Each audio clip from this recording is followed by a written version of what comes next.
Yvette Gay gives up control of her life when she falls hard for a duplicitous married man. While he was growing this family with his mistress, Renwick was having children with his wife. The daily lives of these people was unbelievable. Yvette was trying to please Renwick in every way. And when Renwick goes into a murderous rage, Yvette will do anything to keep the peace. He told Yvette to grab the guns and load up the car. She was willing to do pretty much whatever it took, even if it meant that some lives were going to be lost. Beautiful. And later, in the prairie state of Illinois, Vashon Mills rushes into a relationship with a charming hothead. This is a man who told her that if anybody ever got in between them, he would kill them. And when she tries to tame her man, I'm tired of you lying to me. Who are you talking to? I'm tired of you. Vashon finds herself pulled into a world of madness and mayhem. She knew they didn't get along, but she never thought he would take it this far. He dragged the body by the belt and started the fire. She would do basically anything for him, including cover up a grotesque and horrific crime. I asked him, why would you do that? Yvette Gay is born into a chaotic home life in rural Washington, North Carolina. Yvette didn't really grow up in a very nurturing, loving, and kind environment. Her father had health issues that he was dealing with. He wasn't able to work. She had a mother who was diagnosed as a paranoid schizophrenic. She spent some time helping care for the family at times. She was one of 6 children. There was no love in that home. Growing up in a very chaotic household certainly can cause a lot of psychological dysfunction, but one learns that they can survive by just going along to get along. Amid all the chaos and heartache of home, Yvette still has one person she can always count on, her twin sister, Doris. They both had learning disabilities, but Doris had more proficiency than Yvette. And that made her protective. And their bond was not as equals necessarily, but as Doris in the role of the protector. In spite of their learning curve, the duo takes life by the horns. Yvette and Doris finished high school and got jobs in a crab factory where she and her sister worked together, but they brought their paychecks home to the family. By the time she's 21, Yvette is tired of taking care of her family. She has her own womanly needs and wants a man to satisfy them. Come meet my friend Renwick. And just down the road is 22-year-old Renwick Gibbs, who sells candy bars out of his car. Despite his juvenile occupation, he's all man when it comes to attracting the attention of a woman. It was casual. She wasn't intending for that to go anywhere. And of course, Renwick and Yvette, they just took that to a whole nother level. Yeah, so if you don't mind, I can maybe show you something. Yeah, go ahead. So it's with this right here, right? Okay. Renwick is a newlywed. He's married to a woman named Anne. But he doesn't let things like his marital status get in the way of pursuing the young twin. Yvette knew that Renwick was married. It was just 2 weeks after Anne and Renwick got married that Yvette became involved with him. Oh, okay. Renwick turns on the charm with Yvette, and she's immediately drawn in. But to be honest with you, I just think you're just beautiful. Renwick was the first man that Yvette had ever known to pay attention to her. And this is seductive. This is very often mistaken as love. But within the first month of their relationship, Yvette's sunny skies turn to clouds when she realizes not only is she Renwick's new mistress, but his latest victim. Renwick threatened Yvette on a regular basis. He was physically abusive of her. He was an angry man. He was apt to always be a ticking time bomb. When you see someone that is as angry and controlling and manipulative as Renwick, it's quite possible that as a youngster, perhaps he was abused himself and therefore becomes a very abusive person. That's all he knows. Despite the abuse, Yvette chooses to stay with him, and in just a few short months, Renwick convinces her to move in together, in a house 5 minutes down the road from where she grew up. Almost immediately, Renwick takes complete control of Yvette's life. From what she ate, to where she lived, to taking her paycheck, Yvette thought that his controlling behavior equated into caring and building a relationship. Yvette's twin sister, Doris, has never known a life without her, so she follows Yvette to her new home with Renwick. Renwick was physically, sexually involved with Yvette. Doris was in the house as a support to her twin sister, but we don't know whether Renwick was sexually involved with Doris. Meanwhile, Renwick still hasn't left his wife Anne and splits his time between the home he keeps with her and the one he shares with Yvette and Doris. Doris stayed just to take care of her sister, knowing that he was extremely dangerous. Renwick gets his money's worth out of his working women. Every penny they make goes right into his pockets. Yvette, Doris, and Anne brought their checks home to Renwick. I consider him a pimp because he took money from these women that he didn't earn. And he manages to keep all of them in fear of his violent temper. His wife, Anne, and Yvette, and Doris knew that if they did not do what he said, that somebody or something was going to happen and it was not going to be good. In the first year of their relationship, Yvette becomes pregnant with Renwick's baby. We're having a baby. And any hopes she might have had to get out are dashed. Yvette had a belief once she found out she was pregnant that she had to stay with Renwick in order for her child to be taken care of. She felt this was the card she was dealt. Meanwhile, Renwick is busy spreading his seed. Yvette isn't the only one having a baby. Within the first 2 years of the affair, his wife Anne is also having children. That increased the dependency. This compound of dysfunction continues to grow as Renwick is having children with Anne while he's having children with Yvette.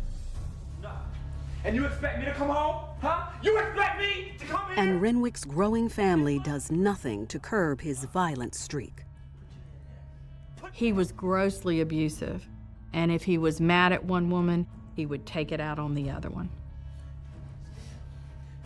Yvette saw the dark side of Renwick, but she had not seen what was to come. In the battle for her man, Yvette will find a dark side of her own. The moment she got in bed with a married man, she gave up control of her life. Yvette decided that she would do whatever she had to do to be with this man. And she went down the darkest path possible to prove it. In Washington, North Carolina, 24-year-old Yvette Gay is in an abusive relationship with the manipulative and married Renwick Gibbs. Renwick constantly uses his violent rage to terrorize the families he's created with both his mistress Yvette and wife Anne. I said, look at it. He would hit them, he would threaten harm to the children. Renwick fed off of the power of being controlling, being abusive, manipulating them. He was a king in his castle, they were the serfs, and he was getting high off of that. After 5 grueling years of abuse and infidelity, Anne finally takes off with the kids and leaves Renwick. Anne decided she'd had enough. Despite his best efforts, she wasn't having it. Anne moves back in with her parents, and Renwick feels his world start to unravel, and he resorts to a desperate measure. Renwick kidnapped Anne's family's dog. Come here, huh? And while Yvette and Doris watched, he tried to strangle it, he shot at it, but fortunately the dog got away. So when the dog got away, he turned the gun on Yvette and Doris. gun down, please. No, no, put the gun down. Yvette begged him to lower the gun. He did, but he always used these heartless scare tactics to keep her under control.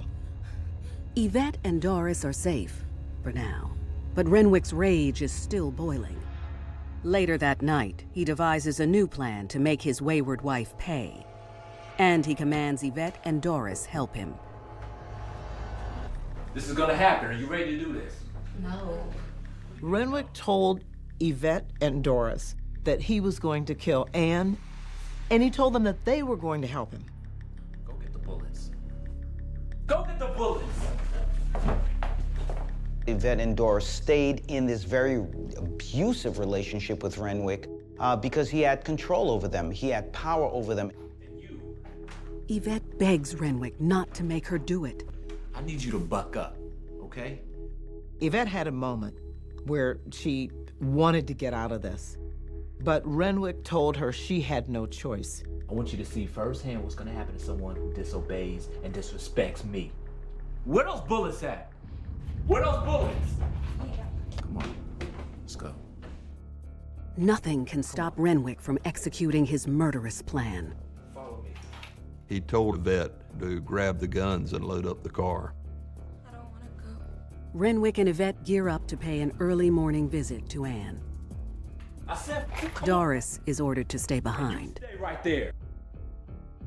Yvette stashes the weapons in the car, and she and Renwick make the 10-minute drive through the dark roads of Washington, North Carolina, to Anne's family home.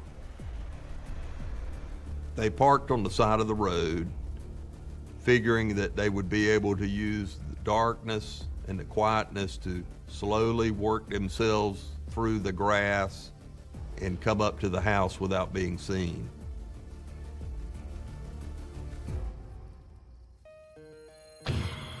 Yvette and Renwick creep up to Anne's parents' house. Once there, Renwick bursts through the front door. He was met by Anne's mother and teenage sister and brother. That night, Anne wasn't at her parents' home. She was working the graveyard shift at the factory. That's when Yvette realizes Renwick's plan has nothing to do with killing Anne. His goal was to make her suffer, and she did. Everyone did. Renwick orders Yvette to herd the family into a back room. Yvette ushered the family into another small bedroom at gunpoint. Get on the floor. Come on, please don't do this. Please don't do this. Shut your mouth. All right, so shut up. Just shut up. Doing too much talking right now. Keep your gun on him. Just shut your mouth. Just shut your mouth. With the family on their knees and gagged, Renwick makes the final call. Shoot him. He told Yvette to execute them, to fire at each one of them and kill them. Yvette placed her loyalty in the hands of somebody that she shouldn't have. She paid the price. And later in Illinois, Vashon Mills falls for a charming coworker that turns her world upside down. She got caught up in his charm, but when he was angry, he revealed a very explosive side to her. Who are you talking to? And the consequence was a destructive relationship that ended up in the death of an innocent victim. After 5 years of bouncing between wife Anne and mistress Yvette in Washington, North Carolina, Renwick Gibbs feels his tightly controlled world fall apart when Anne walks out on him. Determined to make her pay, Renwick takes her family hostage with the reluctant help of his other woman, Yvette Gay. Yvette had seen the dark side of Renwick, but she had not seen how low and how evil he would become. We're gonna shut you up right now. That's what we're gonna do. He had dominance and control on his mind. Why would you hurt us? Shut your mouth. The family begs Yvette and Renwick for mercy. Anne's mother asked him why, and Renwick said that he was tired of them coming in between he and Anne. He was tired of them having control in her life, and he said he couldn't take it anymore. With the family on their knees and gagged, Renwick is ready to take things to the next level. Shoot them. He orders Yvette to kill them all. Shoot them. Yvette followed Renwick's commands because she felt there was no other option for her. She was in fear for her life, but she also needed to support the father of her children. I want you to go ahead and shoot them.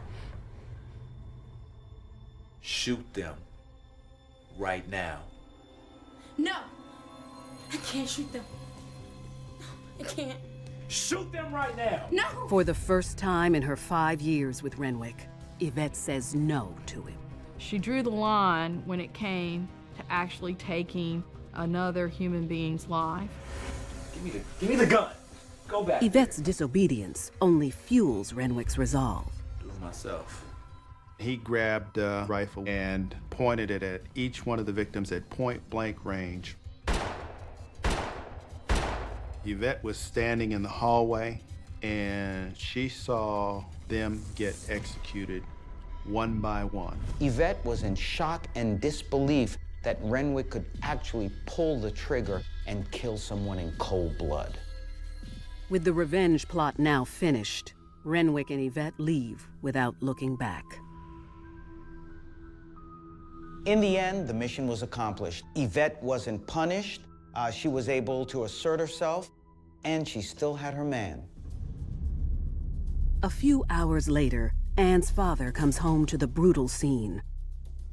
Anne is notified at work about the murder of her mother, sister, and brother. She knows there's only one person callous and cruel enough to destroy her world: her husband, Renwick Gibbs. Anne had a very long history with Renwick. This was the master abuser. So in knowing his pattern and how horrendous he could be, she knew that there was a connection here, that there was a reason that he may have been the person to do this to her family. Despite years of loyalty to Renwick, when police arrive at the twins' home 2 days later, they surprisingly turn him in and tell police everything. Yvette and Doris, at the end of the day, knew what Renwick did was wrong. They didn't want this on their conscience. They didn't want to be associated with this. They didn't want to be accomplices to these horrific murders. So in their minds and their hearts, they had no choice but to turn Renwick in to the authorities. It's game over for Renwick, as he and the twins are escorted from the house in cuffs. Yvette Gay is convicted of first-degree murder, 1 count of conspiracy to commit murder, and burglary. 3 months later, Renwick Gibbs meets the same fate. They are both sentenced to death. I think most people would empathize with Yvette. This is a woman who had been a victim of domestic violence under Renwick for a very, very long time. She had her coming home to Jesus moment and realized that it was time to turn her life around. Yvette has lost her freedom, but in some ways she gained it. And Yvette's twin sister, Doris Gay, is given 10 years for her involvement as a co-conspirator. According to her lawyers, Yvette is still traumatized by her part in the brutal killings and regrets her actions. Yvette did seem remorseful. She hated that she was involved in something that took this family's life. She was just doing what she was told to do. There are a lot of people who find themselves in these situations for various reasons, and the dominance, the domestic violence that can go on in many different ways is a real horror. For Yvette, seeing that the man that she loves is capable of perpetrating such a heinous crime broke that spell of love that she had for him. In the end, Yvette sacrificed her life to please her man. In Yvette's case, she chose badly. She chose to commit an absolutely horrible act because she was in love.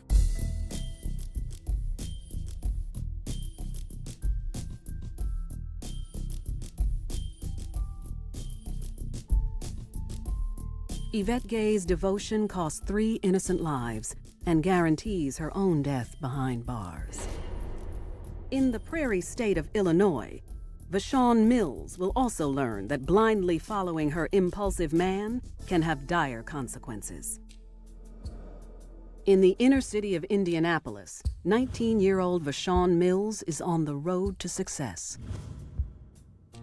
Vashon had a high school education. She then got a nurse's aide certificate and was enrolling in nursing school. She'd be able to take care of herself, take care of other people, and she was truly on a path to success. And it looks like she won't have to walk that path alone, when shortly after graduation, Vashon falls in love with a man who has the future on his mind. She met a man and they got married. He was a nice guy, earned a solid living, and he was in the military. But military life keeps him away from Vashon more than she'd like.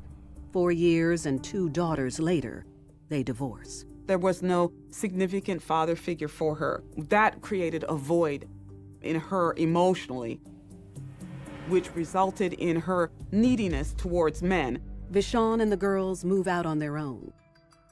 And love quickly finds her again when she meets 23-year-old co-worker Rayshawn Johnson. Vashon was working at a health care facility, and that's where she had met Rayshawn Johnson. Vashon. Oh, okay. I'm Rayshawn. With names so similar, a match between Vashon and Rayshawn seems like fate. And after a few days of flirting, Vashon falls for him, hard. They bonded over the fact that they had both recently been divorced. He was accepting of her children, and that brought a lot of comfort. But Vashon's attraction may burn her in the end. Vashon, you see the way he treats me? What did you do? She was under his spell, so she'd pretty much do whatever he asked. It was a crime of passion. It was one panicked act after another, resulting in a very messy crime. Newly divorced nursing aide Vashon Mills is falling hard for her co-worker Rayshawn Johnson in the inner city of Indianapolis, Indiana. He was charming, he listened to her.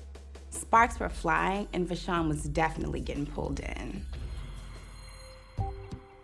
Love is enchanting, especially for Vashon, and along came Rayshawn, who told her everything that she needed to hear, who wanted to be that ear for her, who really wanted to listen to her.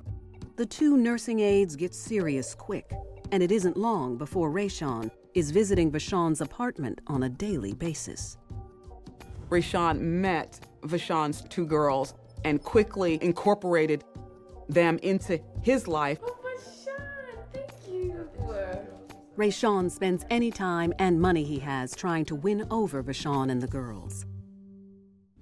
But 3 weeks into the relationship, their fresh love is already starting to rot when Rayshawn's jealous side takes over.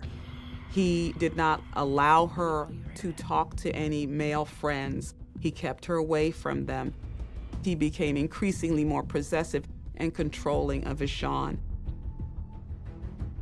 Vashon may have thought that what Rayshawn was doing was just trying to protect her, try to protect the relationship, but the reality was that Rayshawn was beginning to isolate her.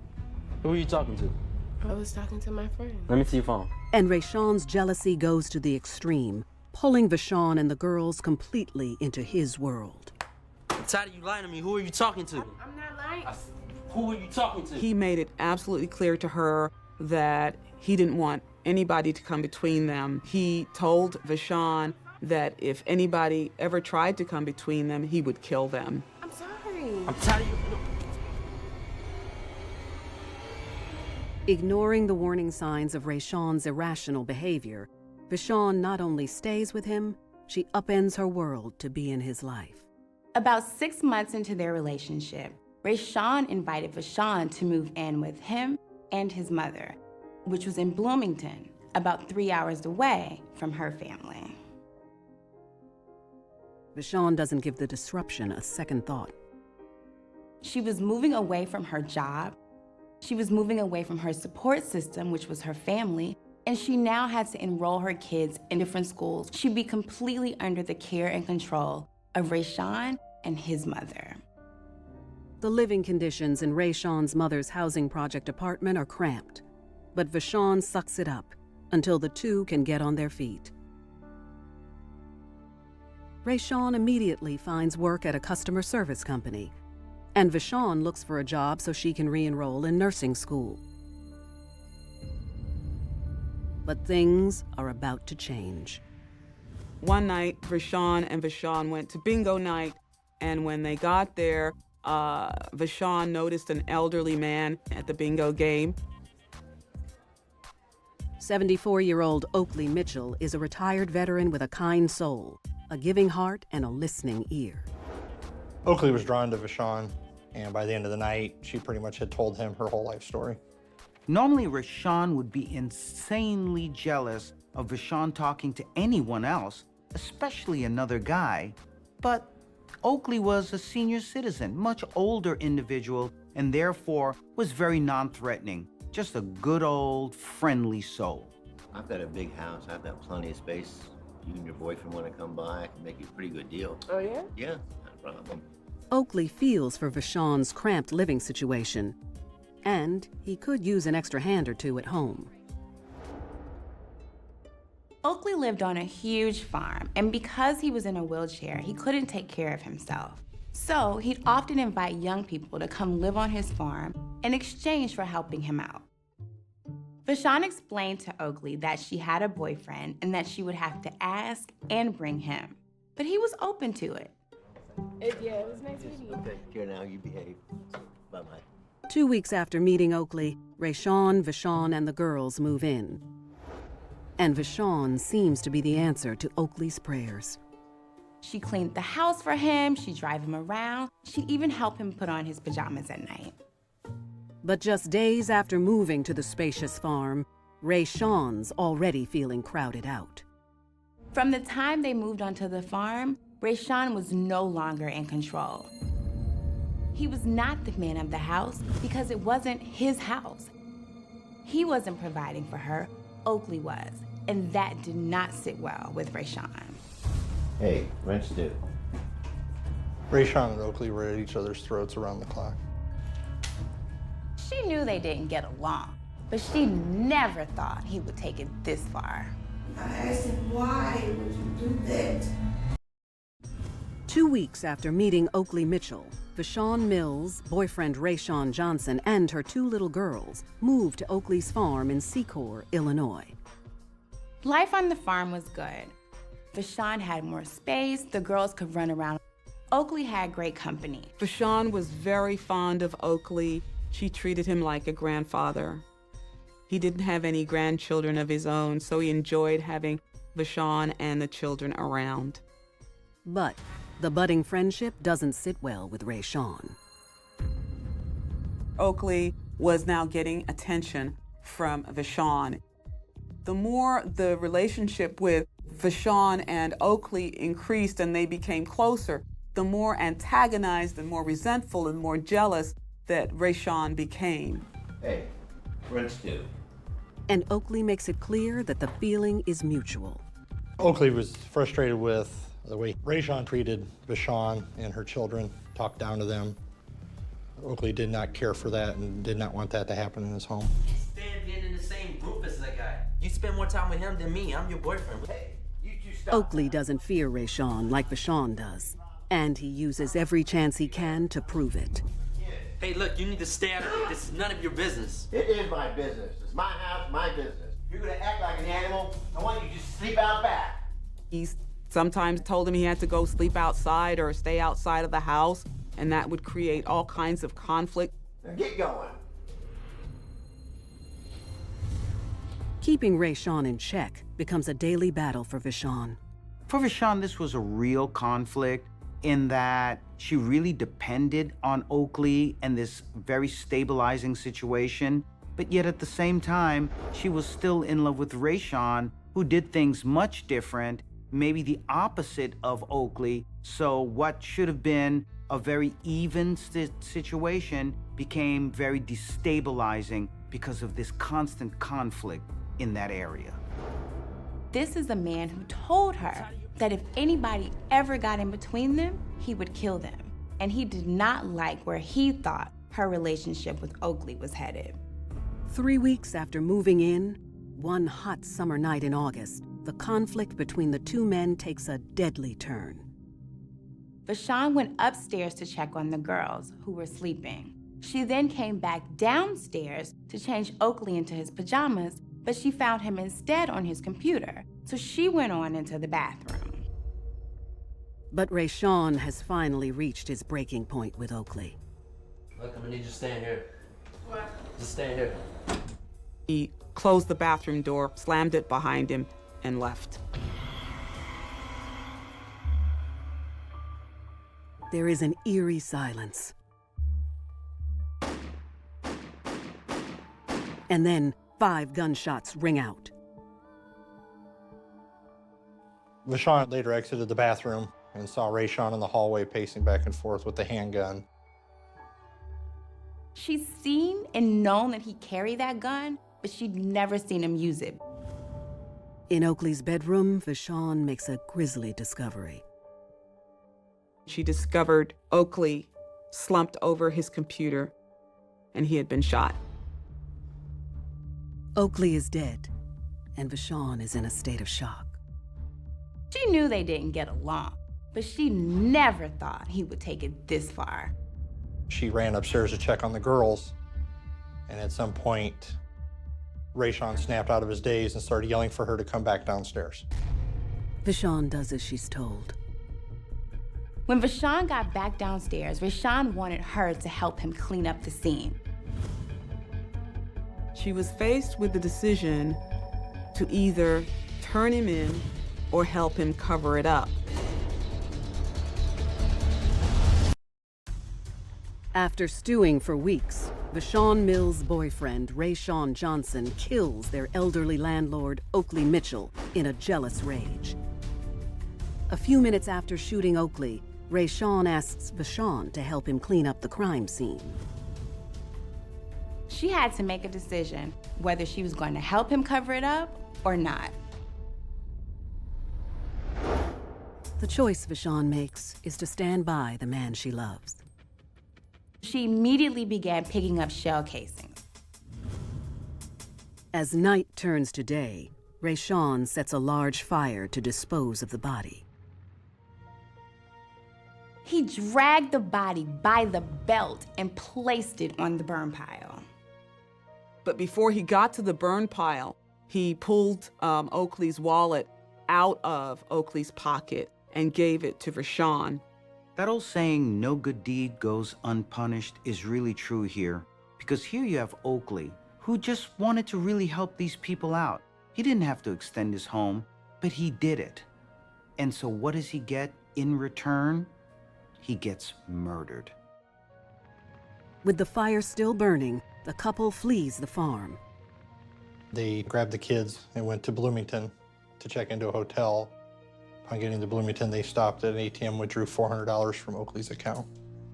Vashon is really torn here, because on the one hand, she's really afraid that she might get caught up in this murder with her boyfriend.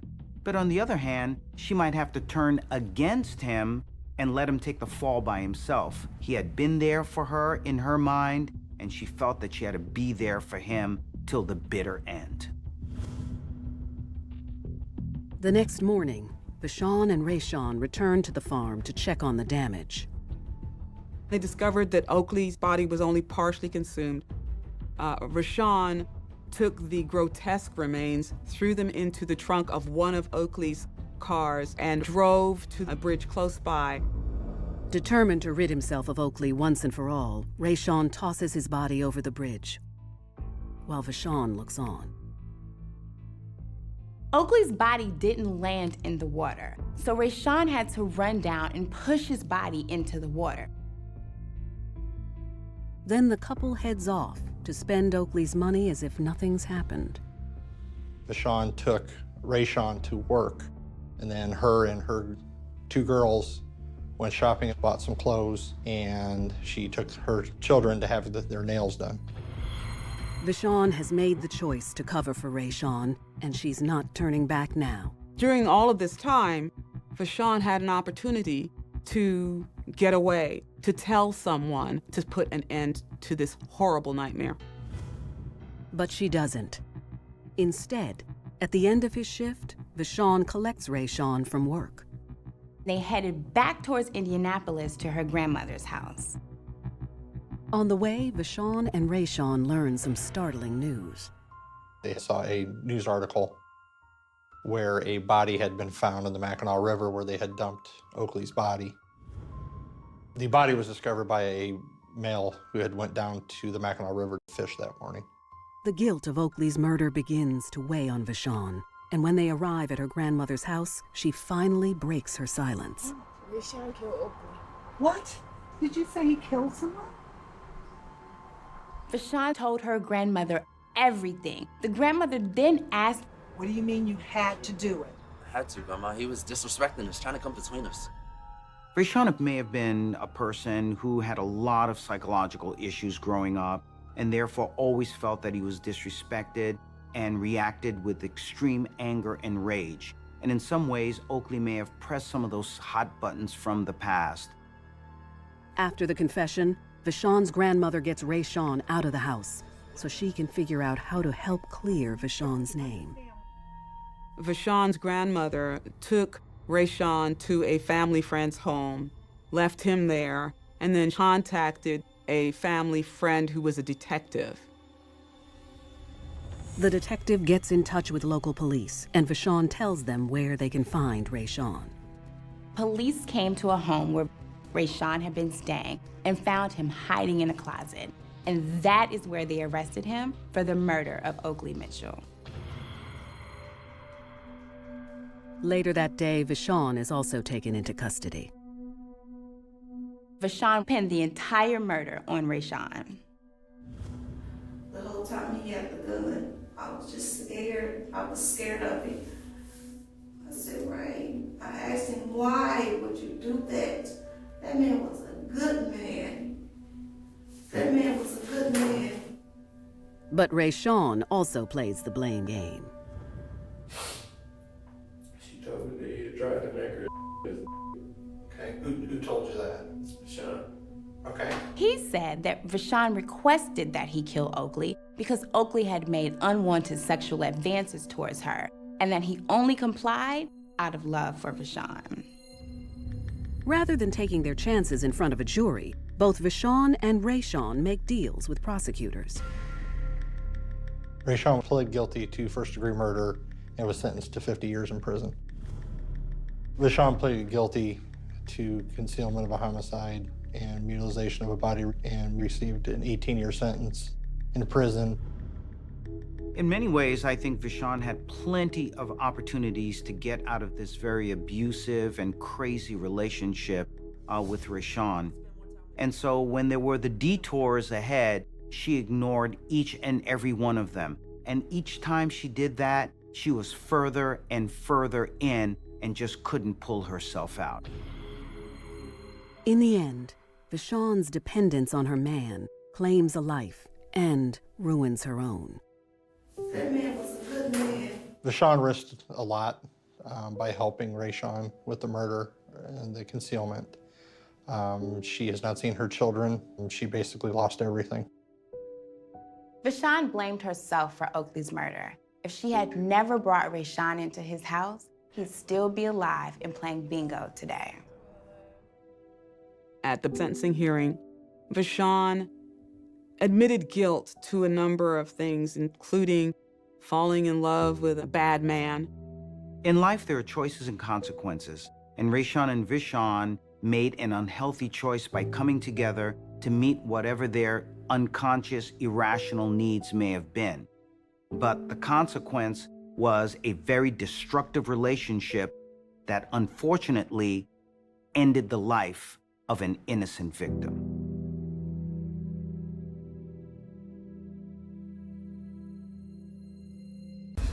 In Tennessee, prison nurse Jennifer Hyatt finally finds true love in a man behind bars.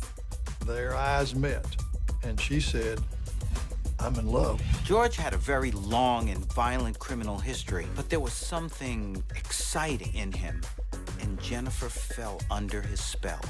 Good morning, my baby doll. Good morning, baby. And when the system tries to keep them apart, she is willing to break all the rules to be with her man. George yells, shoot, shoot, and Jennifer begins firing. Anything for them to be together, she was gonna do. Even kill for him. Go!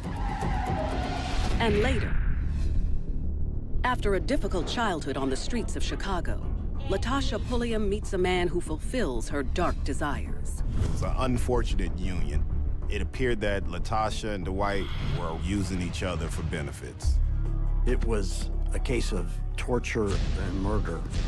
She was willing to go the extra mile for him and do whatever she needed to do, even kill.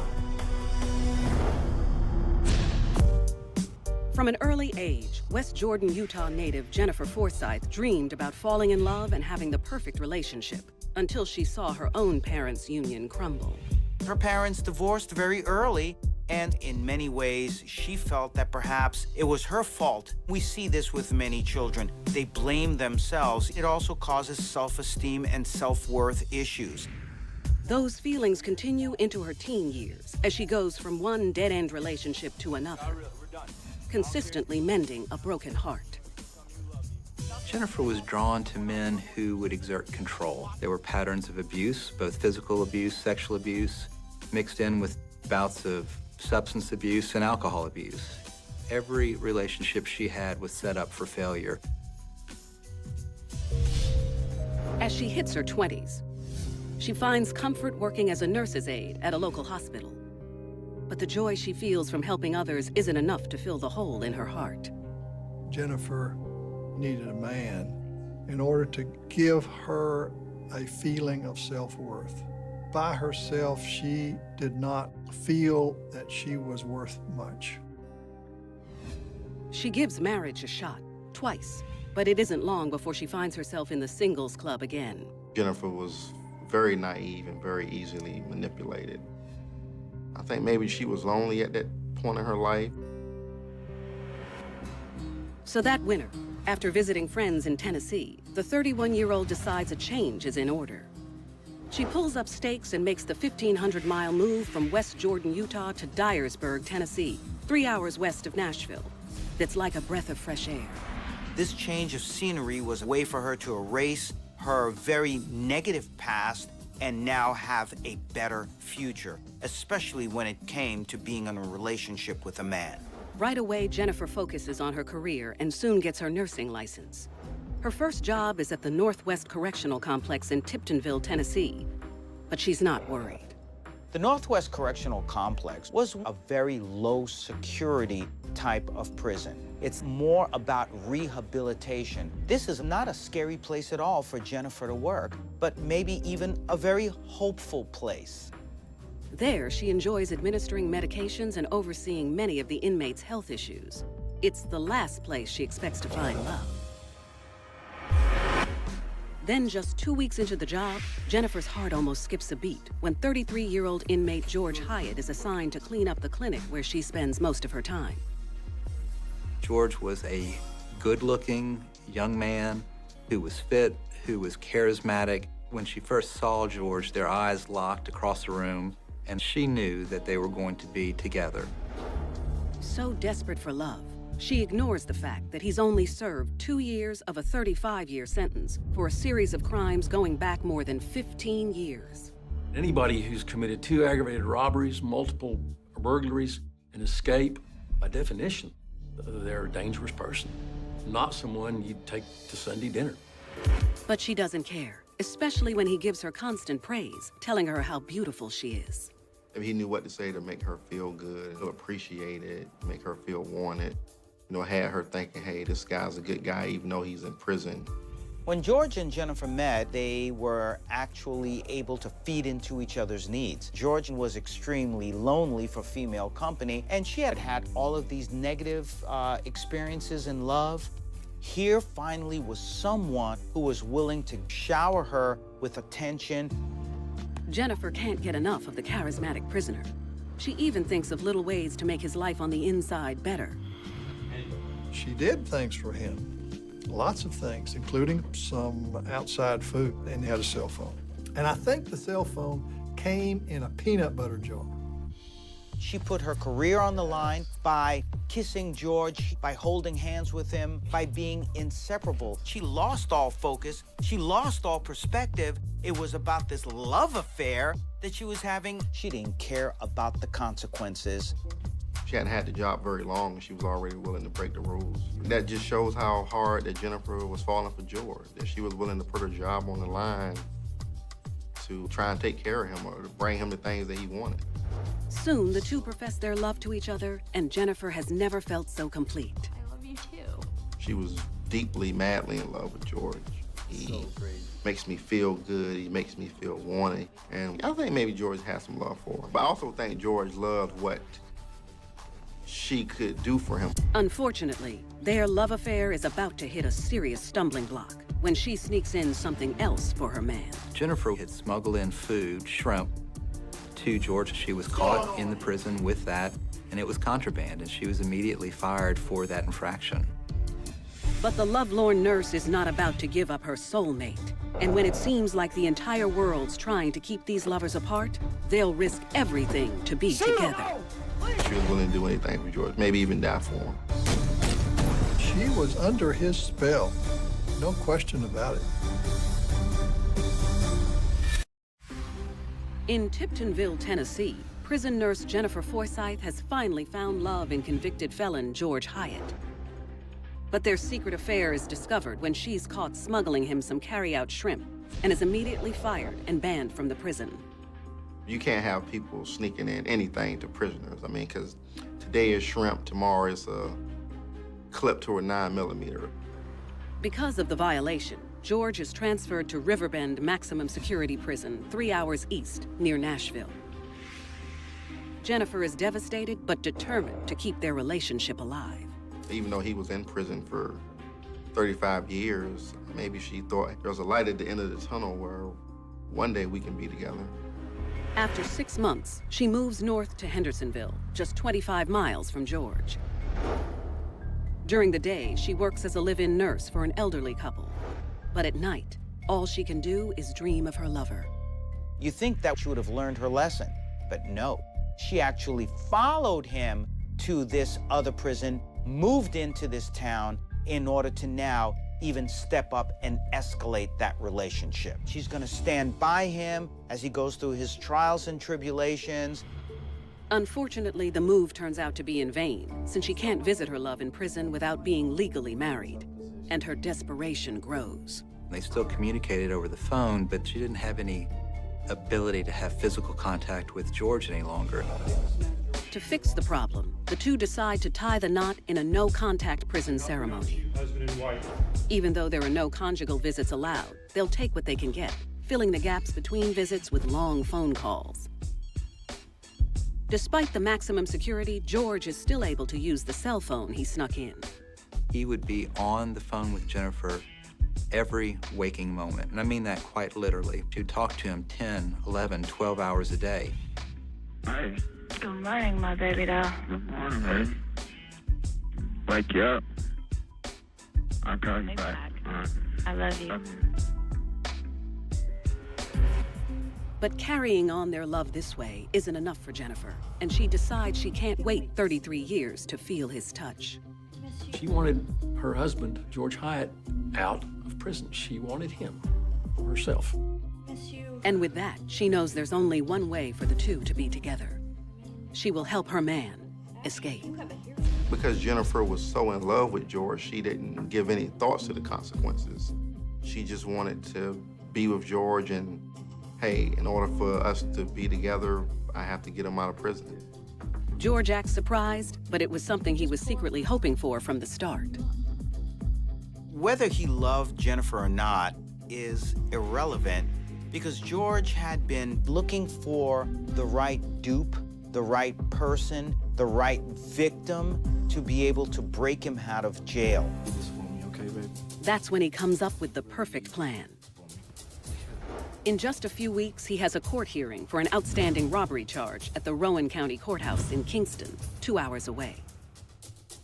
He knows it's an ideal place to flee. And I think George knew that it wouldn't be hard to escape from the Rowan County Courthouse because, I mean, he had been there plenty of times. He tells Jennifer that after the hearing, 2 guards will escort him from the courthouse back to the prison van across a large, open, and unsecured parking lot. It would be the perfect time for her to spring him from state custody. He knew that the correctional officers were vulnerable to an escape at that moment of getting into the van. I love you. She's almost giddy with anticipation. I think Jennifer's idea of the plan would be that the guards would just hand George over and they would be able to ride off and to live their happy fairy tale life. As it gets closer to the court date, the dutiful wife gathers the supplies they'll need for the breakout. She got medical equipment, she got food, she got maps to figure out where they were going to go after this happened. George told Jennifer that she needed to get a gun and she needed to start practice shooting. She also acquires 2 vehicles. She plans to use her own SUV and borrows her elderly employer's minivan to leave town with. Everything is in place and ready to go. They were going to drop the first car, get into the second car that was supplied, and that was going to be their escape vehicle. Finally, after several weeks of planning, the big day comes. Around 9 a.m., Jennifer parks her SUV in the parking lot of the Rowan County Courthouse and enters the courtroom. George pleads guilty and is sentenced to 6 more years. Jennifer knows that's her cue. The plan was then pretty quickly put into place. She left the courtroom in a hurry. She knew where the prison van was. She ran to her car and got in position. She got her gun, made sure it was ready to go, and knew exactly what she was going to do. She begins to sweat, but knows it's too late to back out now. She has no idea that what she's about to do will have dire consequences. She sees the guards bringing George out of the courthouse. She hops out. As the 2 officers prepare to load their convict into the van, she nervously points the gun at Officer Wayne Cotton Morgan. She draws down on him, and George says, shoot, shoot. And Cotton says, no, don't do this, and raises his hands, and she fires. She shoots Mr. Morgan. He goes down. He's on the ground. He was shot in the gut. Without missing a beat, Morgan's partner, Officer Larry Harris, reacts. Larry Harris drew his gun and returned fire. She starts firing. Harris, he empties his weapon and gets Morgan's weapon to continue firing at Jennifer. Everyone in the courthouse is frozen in fear. And there are bullets flying everywhere. She's shooting, Mr. Harris is shooting. As Harris continues to fire at her, she jumps in her SUV and drives to where George is hiding. Hunkered behind a car, and he jumps in the back seat. Jennifer immediately hits the gas pedal.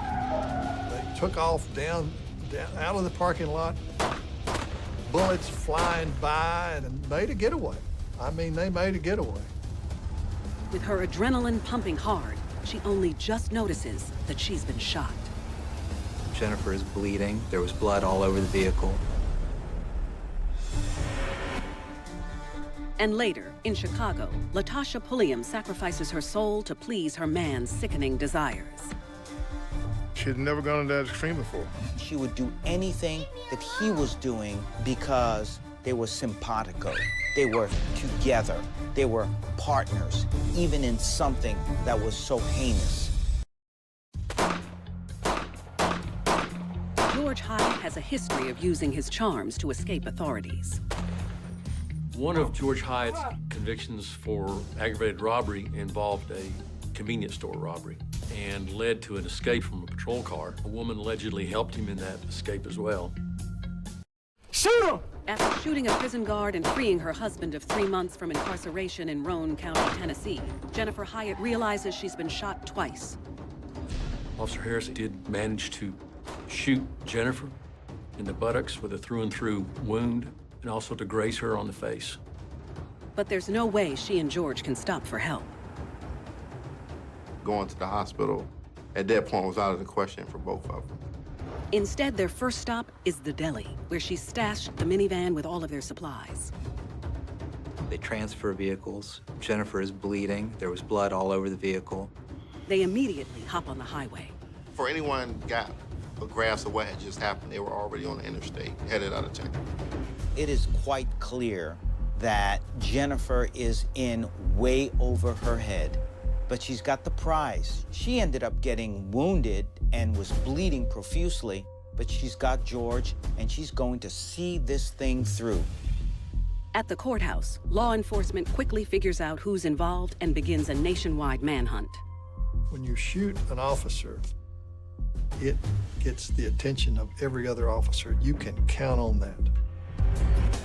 After driving 250 miles north, the two fugitives cross state lines and pull over at a hardware store in Erlanger, Kentucky, to take care of something they hadn't thought of.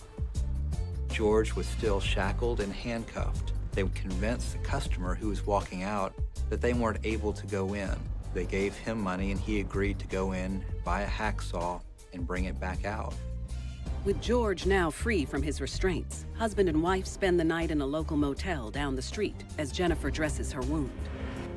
Despite her injury, she can hardly wait to consummate her marriage.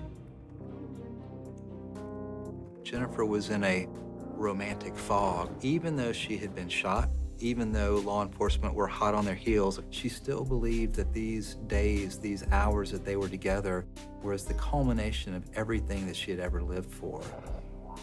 Until she turns on the news and learns that Officer Morgan lost his life in the gun battle. It was at this point that she knew how dangerous and crazy this thing really was, because the person she didn't even intend to shoot was dead, and that her paradise was going to come to a crashing end. This is the first moment when she really started realizing the severity of her actions. This young woman, without a criminal record, has just become a fugitive of the law. And even worse, a murderer. The next morning, with police closing in, the couple throws the gun and George's prison jumpsuit in the hotel dumpster and ditches their minivan. They decide on a different mode of transportation. They had convinced a cab driver to take them from Kentucky to a hotel in Columbus, Ohio. And he wasn't aware about who the two people were. Now 10 hours north of the courthouse, the couple settles in for the night. But their happiness will be short-lived. The cab driver drives away thinking, are these the two people that I've been hearing about on the news? It clicks in his head, and then he contacts the authorities. The next morning, U.S. Marshals surround the Hyatt's hotel and make their presence known by calling their room and warning them to surrender. Surprisingly, the two give up without a fight. Can't help but believe that part of the reason is because of her injury. Jennifer is barely recognizable after dyeing her hair the night before. Extradited back to Tennessee, they both risk going to trial for multiple charges, including first-degree murder. But she is still in her romantic fog. While awaiting her court date in a cold cell, she finds comfort reminiscing about the few days she was with her husband and writes about their adventures together. She was kind of referring to her and George as this modern-day Bonnie and Clyde. This was a woman who was in complete denial and was delusional regarding what was happening in her life at that point. She chose to focus all of her thoughts, all of her energy on George and those brief moments that they had together. She continued to describe those 2 or 3 days that they had together as the best time of her life. After being separated from George for months, his hold on her finally weakens. Just before her trial, she files to end her 3-month marriage. I think it took a good year for her to begin to come around, to realize that George had duped her. And as much in love as she was with George Hyatt, she then flipped and despised him. A year later, Jennifer Hyatt pleads guilty to first-degree murder, attempted first-degree murder, and facilitation of an escape in exchange for testifying against her husband. She's sentenced to life in prison without the possibility of parole and apologizes to Morgan's family for her actions. It was very emotional that day when she pled guilty, and she did express some remorse for what she had done. Knowing his wife is going to testify against him, George Hyatt also pleads guilty to first-degree murder, attempted first-degree murder, and felony escape. He receives life without parole. Jennifer is now living in the Tennessee prison for women in Nashville. She has the rest of her life to think about how love led her astray. There's no reason in the world she would have done all the things she did, have thrown away all the things she threw away if she didn't actually love George. The irony of all of this is that this romance started in jail, and now she's going to have to spend the rest of her life in jail. She was so in love with George and the excitement that that relationship brought that she was willing to sacrifice everything. He led her down the primrose path and ruined her life. Of course, she was a willing participant. Without George Hyatt, Jennifer Hyatt would never have committed this crime. Love drives people to do things that often get them in trouble.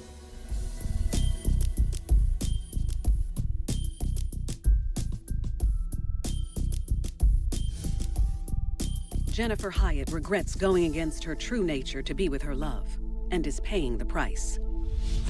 Latasha Pulliam finds herself involved with a man who puts her on a path of self-destruction. Southside Chicago has always had a reputation for being a rough part of town. It was what would be referred to as a low-income area. It was sort of on the decline, but we were exposed to, you know, just violence, drug use, domestic violence, poverty. It's a less than desirable atmosphere for anyone to live in, but this is all young Latasha Pulliam has ever known. As she grows to adolescence, life for the misguided youth continues to go downhill. This young girl was subjected to a lot of neglect and abuse. She had been beaten and/or raped. The false and dysfunctional love that she was taught was the only love that she knew. When she's 13 years old, Latasha is removed from her mother's house by child services and placed in group homes. But that doesn't stop her from venturing out on her own. She ran away from them. She would sleep in abandoned buildings, lay her head wherever she could. By the time she's 18 years old, she has had 2 children from 2 different men. But she's not ready for motherhood, and a vicious cycle of abuse repeats itself. One of her, I think it was an infant daughter, was brought to the hospital with burns on her body. She had also been sexually abused. I would say the lines would have been blurred with Latasha from her history of being abused for so many years. Most abused become abusers. Latasha loses custody of both of her children and never lays eyes on them again. With nothing left for her, she starts living on the streets. It seems life couldn't get any worse, but it's about to, when she meets a man that pushes her to the edge. This was a crime that was just horrific to even imagine. Once they were together, she was willing to cross a line that she had never crossed before. In Southside Chicago, growing up in a physically and sexually abusive environment has taken its toll on 18-year-old Latasha Pulliam, resulting in her losing custody of 2 children and becoming homeless. Latasha was a woman who had been used by so many people in the worst ways. And so now this began to set her into a mindset of, okay, now I've got to survive. She just wanted to be needed by someone. And this gave her her mission. This gave her her purpose. After a year of living on the street, she clings to a 47-year-old man named Dwight Jordan. The two quickly discover their shared interests and start spending more and more time together. It was an unfortunate union. It appeared that Latasha and Dwight were around each other for purposes of using each other for benefits. I believe they loved drugs and were connected to one another in the pursuit of drugs. Latasha was drawn to Dwight because here was the father figure that she had not had in her life. Dwight found this young woman who can bring him drugs. But more than anything, they were both lonely. And this is the classic case of where misery loves company. They eventually find a home together in an abandoned apartment building on Eberhard Street and consider themselves lucky. Prior to them moving in there were families in there, but yeah, it was a recently abandoned. So it had power, water for maybe the first 6 months that they lived there. The pair keep to themselves mostly, but are seen around the neighborhood from time to time. Dwight always appeared to kind of be an angry man to me. And Latasha would walk by, look at us, and give us a wave and walk in the house. You figured they were on their luck, and that's why they were staying in there for a moment. After a few months, the honeymoon phase starts to wear off, and the two fight over their next score. There's no more, Dwight. That was it. You could increasingly hear Dwight and Latasha argue violently, aggressively, lots of swearing, cussing, things breaking. He was basically upset that they didn't have any drugs and she needed to go get some. Anxious to keep her new man happy, Latasha does whatever it takes and hits the streets again. I truly believe Dwight manipulated and pushed Tasha to go supply the drugs by any means necessary, including prostitution, probably theft. Latasha confused needing as loving. And so when Dwight needed her to go out there and get those drugs, she saw that as, he needs me. Therefore, in my mind, he loves me. As the months spent with her new man go by in a drug-fueled haze, she finds it harder and harder to please him and loses what's left of her humanity. When you saw Latasha during those times that she wasn't in her right mind, there was no personality in her face. She was on missions to either get drugs or use them after she got them. The 19-year-old begins to sink further into a bottomless pit of despair, until one day she hits rock bottom.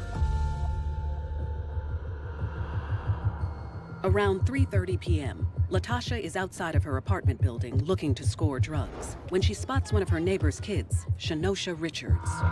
Shenosha was 6 years old. She had an older sister who was about 10 years older than she. And her mother knew Dwight Jordan for a number of years, and I think she knew Latasha for about a year. That's when she spots an opportunity that might make her man happy. She slowly approaches Shenosha and quickly befriends the little girl. Not necessarily pre-planned. The girl could just happen to have been there at that time.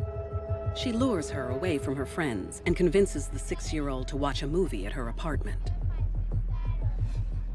In some ways, this child may have been symbolic of the innocence that she lost herself, the innocence that she lost in her own children when they were taken from her. Unfortunately, Shenosha has no idea what's in store for her. Latasha told little Shenosha, just go into that room and watch TV. Latasha knew what she was doing on a conscious level, but subconsciously, she may not even be aware of the motivation. She leaves the little girl alone with her boyfriend and proceeds to the kitchen to do some cocaine. Within minutes, she hears screaming coming from the bedroom and returns to see her man taking advantage of the situation. When she came back, Dwight was molesting Shenosha. Latasha brought Shenosha to Dwight because she wanted to offer up something to him and to get more of his love, or what she thought was love. And Latasha was willing to take things one step further. In an effort to please her man, she decides to do the unthinkable. And it won't stop there. She's about to get her hands dirty like never before. This is probably the most horrific crime I've ever seen. What Latasha was trying to do was to show him that she was all in. In Chicago, Latasha Pulliam joins her boyfriend Dwight Jordan in molesting 6-year-old Shenosha Richards. I think it's unconscionable that someone would take a 6-year-old off the street and to bring him into a place to abuse him sexually. Finally, after what seems like an eternity for the young girl, the couple ends the assault and acts as if it was nothing. Dwight told Latasha to take Shenosha home. Then he left the apartment and went back outside to drink with some friends. Take her home. She knew that Dwight was expecting her to fix this. What was she gonna do? How was she going to explain this? Now, this thing was on her doorstep. She could identify both her and Dwight. Then Shenosha says something that will be her ultimate undoing. Shenosha said, "Do you know I love you, Latasha? And the only person I gotta tell is my mother." and won't tell anyone except Mom. Knowing that Shenosha can identify the two of them, Latasha needs to think fast to protect herself and Dwight. She decided that it was safer or beneficial for them to try to silence her. The only option was to try to kill her. Determined to make her man proud, she grabs the closest weapon she can find. Latasha got a TV cord around Shenosha's neck and strangles Shenosha. And to make sure the little girl can never rat her tormentors out, she finishes the job. She had a hammer, so she bludgeoned her to death. It's probably the most horrific crime I've ever seen. For me personally, disbelief, astonishment, shock, and sorrow. Her life had been destroyed when she was just a child. And so her feelings were gone a long time ago. And therefore, it wasn't hard for her to take that one last step, something that she had never done before, taking a human life. Meanwhile, Shenosha's mom, Mabel, and Shenosha's 16-year-old sister, Tabitha, are worried sick when she hasn't returned home after a couple of hours. Her older sister, she went looking for her, and someone told her they had seen Shenosha go into this building with Natasha. She was walking around and she runs into Dwight. So as not to raise suspicion, he takes her to the apartment. Tabitha knocks. A few moments go by. Inside, she hears someone at her door and knows she can't leave Shenosha's body laying out. So in a panic, she looks for a place to stash her. Latasha put Shenosha in the garbage can to hide her. She answers the door, trying to remain calm, and sees Dwight and Shenosha's sister standing there. Is Shenosha here? No. Tabitha asks where her sister is, but Latasha immediately comes up with a lie. Well, Latasha gave some story about Shenosha leaving the area with somebody else. Tabitha heads back to tell her mom, while Latasha breaks the news of Shenosha's demise to Dwight.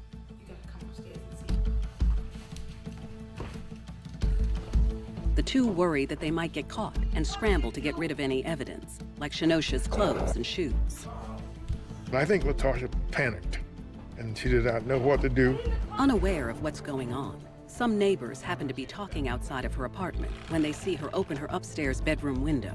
Latasha looked out at us and then dropped a small pair of black shoes. I said, what's she doing with some little shoes? And I guess being too young, we were unable to know that there was something wrong right then. It was just the crazy people that live in that building. Meanwhile, Tabitha finds her mother down the street and tells her what happened. The two immediately head back to the couple's apartment to confront the shady pair. They were very suspicious of the fact that something had happened there and that the girl was probably still there. In all the commotion, the entire neighborhood becomes aware of the missing girl, and a neighbor calls the police. At the couple's rundown apartment, mother and daughter frantically bang on Latasha's door. Her mother eventually forces her way into the apartment and starts looking for Shenosha. At that point, Latasha decided to take off. Dwight sticks around but refuses to say anything. Where is she? That's when Mabel notices something unsettling on the back porch. She sees what she thinks is a doll's arm coming out of a garbage can. So she goes over to the garbage can, opens it up. There was a scream. It was a hurting scream. It was, you'll never forget it. This isn't the first time that Latasha has brought another female home to please a man. Latasha had a pattern of luring innocent victims to her men, to feed her men, if you will, in order to keep them. This gave her her purpose. Mabel Brockman experiences her worst nightmare in Chicago when she opens up the garbage can of her neighbor Latasha Pulliam and her boyfriend Dwight Jordan. She's the one who sees an arm sticking out of a garbage can and looks in the garbage can and finds her daughter, and she's not breathing. She was bleeding from her head and her other parts of her body where she'd been sexually assaulted. She carries little Shenosha downstairs into the alley for help. We began to hear just a deafening scream coming from in the alley. You can tell that scream, there was something wrong. It was a hurting scream. It was, you'll never forget it. Dwight and Shenosha's sister Tabitha join Mabel, and a crowd immediately starts to gather outside to see what's happening. They are stunned by what they see. I saw Shenosha's mom holding her daughter, and her body, the way her hands were hanging, her arms were hanging, you could tell she was lifeless. And she began to rock and hold her baby and scream. No mother should have to go through the experience that she went through. Meanwhile, during the chaos, Dwight is able to sneak away and blend into the crowd. The police were there pretty quickly, and a police car took Shenosha to the hospital where they tried to revive her. Officers quickly talk to neighbors, and it isn't long before they get the names Latasha and Dwight, and a manhunt ensues.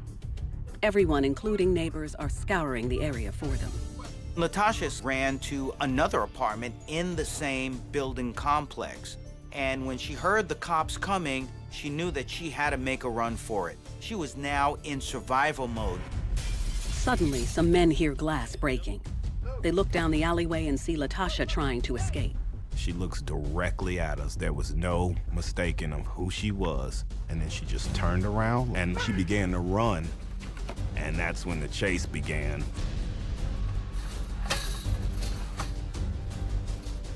They chase after her on foot for a block until they finally corner her in a basement entryway.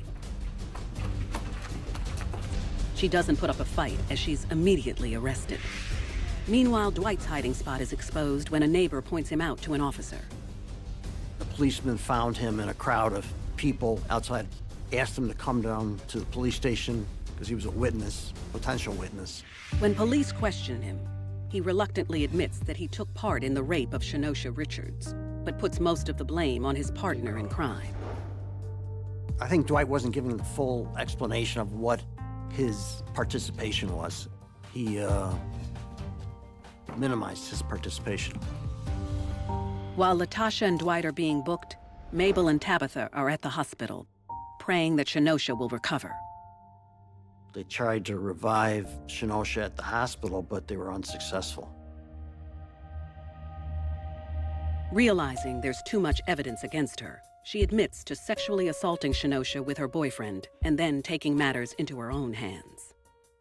Latasha knew what she had done was just incredibly wrong, and she wasn't gonna get away with it. There was nowhere to hide, so she had to fess up once and for all. Even though she confesses, Latasha goes to trial, and just 2 days later, she is found guilty of aggravated unlawful restraint, kidnapping, criminal sexual assault, and murder. Her boyfriend has his trial simultaneously. We prosecuted him on a theory of accountability. Once you start a crime with somebody, you're accountable for the whole crime. Dwight Jordan is found guilty of kidnapping, criminal sexual assault, and murder, and is sentenced to life in prison. Latasha receives death and is serving her sentence in Logan Correctional Center in Lincoln, Illinois. One of the doctors diagnosed Latasha Pulliam as a sexual sadist, that she enjoys giving pain to somebody else during sex. Say misery loves company, so maybe that's why the abused become abusers, because they want someone else to feel the pain of the abuse where you've gone through it too.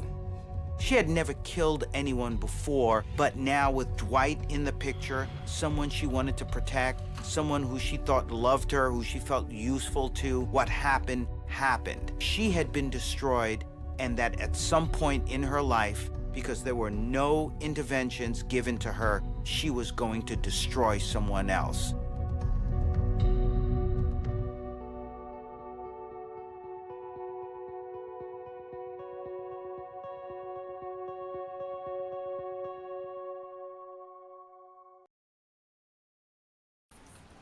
All right, guys, thank you very much for coming today.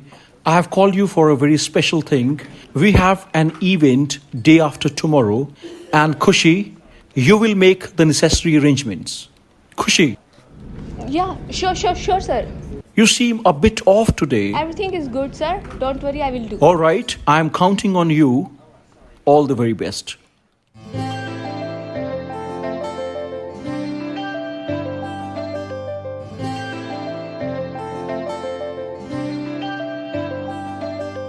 ਕੱਲ ਰਾਤੀ ਰੋਈਆਂ ਮੈਂ ਤੇਰੇ ਕਰਕੇ ਸੁਣਿਆ ਏ ਤੂੰ ਵੀ ਰੋਇਆ ਮੇਰੇ ਕਰਕੇ ਕੁੜੀਆਂ ਚ ਲੜਾ ਮੈਂ ਵੀ ਤੇਰੇ ਕਰਕੇ ਮੁੰਡਿਆਂ ਚ ਅੜੇ ਤੂੰ ਵੀ ਮੇਰੇ ਕਰਕੇ ਮੈਂ ਨਾ ਪਿਆਰ ਕਰਾਂ ਮੈਂ ਨਾ ਪਿਆਰ ਕਰਾਂ ਕਿਉਂ ਨਖਰੇ ਜਿਹੇ ਦਿਖਾਵੇਂ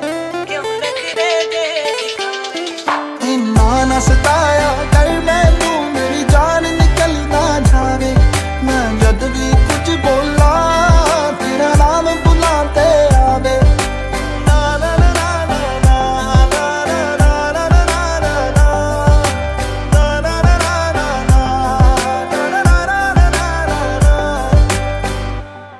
ਪੁੱਛਦੀ ਮੈਂ ਤੈਨੂੰ ਮੈਨੂੰ ਸੱਚ ਸੱਚ ਦੱਸੀ ਵੇ ਇੱਕ ਵੀ ਨਾ ਗੱਲ ਵੇ ਤੂੰ ਦਿਲ ਵਿੱਚ ਰੱਖੀ ਵੇ ਦੁਨੀਆ ਨਹੀਂ ਚਾਹੁੰਦੀ ਵੇ ਤੇਰਾ ਮੇਰਾ ਪਿਆਰ ਵੇ ਸੁਣ ਮੇਰੀ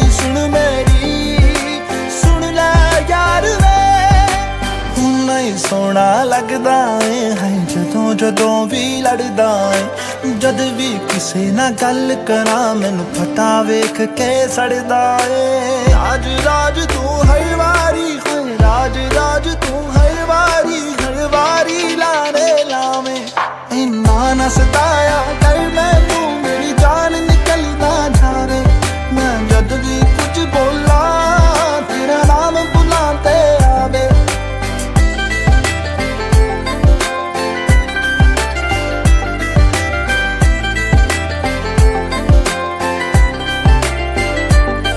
ਸਾਰਾ ਦਿਨ ਬਿਜ਼ੀ ਰਹਿਣਾ ਏ ਤੂੰ ਯਾਰਾਂ ਦੇ ਨਾਲ ਬਹਿਣਾ ਏ ਤੇਰੀ ਦੂਰੀ ਤੇ ਮਜਬੂਰੀ ਦਿਲ ਮੇਰਾ ਏ ਸਹਿੰਦਾ ਏ ਕਿੱਥੇ ਜਾਵਾਂ ਨਾ ਜਾਵਾਂ ਹਰ ਇੱਕ ਗੱਲ ਮੈਂ ਪੁੱਛਦੀ ਆ ਮੈਨੂੰ ਕਦੇ ਮਨਾਉਂਦਾ ਨਹੀਂ ਤੂੰ ਮੈਂ ਕਿੰਨਾ ਰੁੱਸਦੀ ਆ ਮੈਨੂੰ ਚੰਗਾ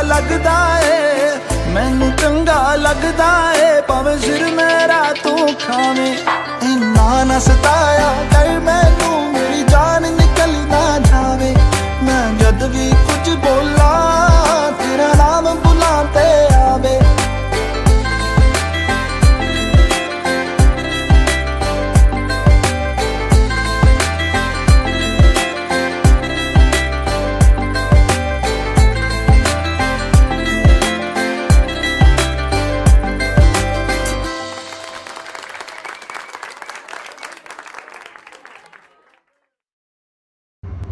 तो अभी आपने हमारा दुनिया सॉन्ग देखा सो प्लीज कमेंट करके बताना कि आपको सॉन्ग कैसा लगा एंड हाँ वीडियो को लाइक करना जाने से पहले रिपल म्यूजिक स्टूडियोज के चैनल को सब्सक्राइब कर लेना thank you bye bye everyone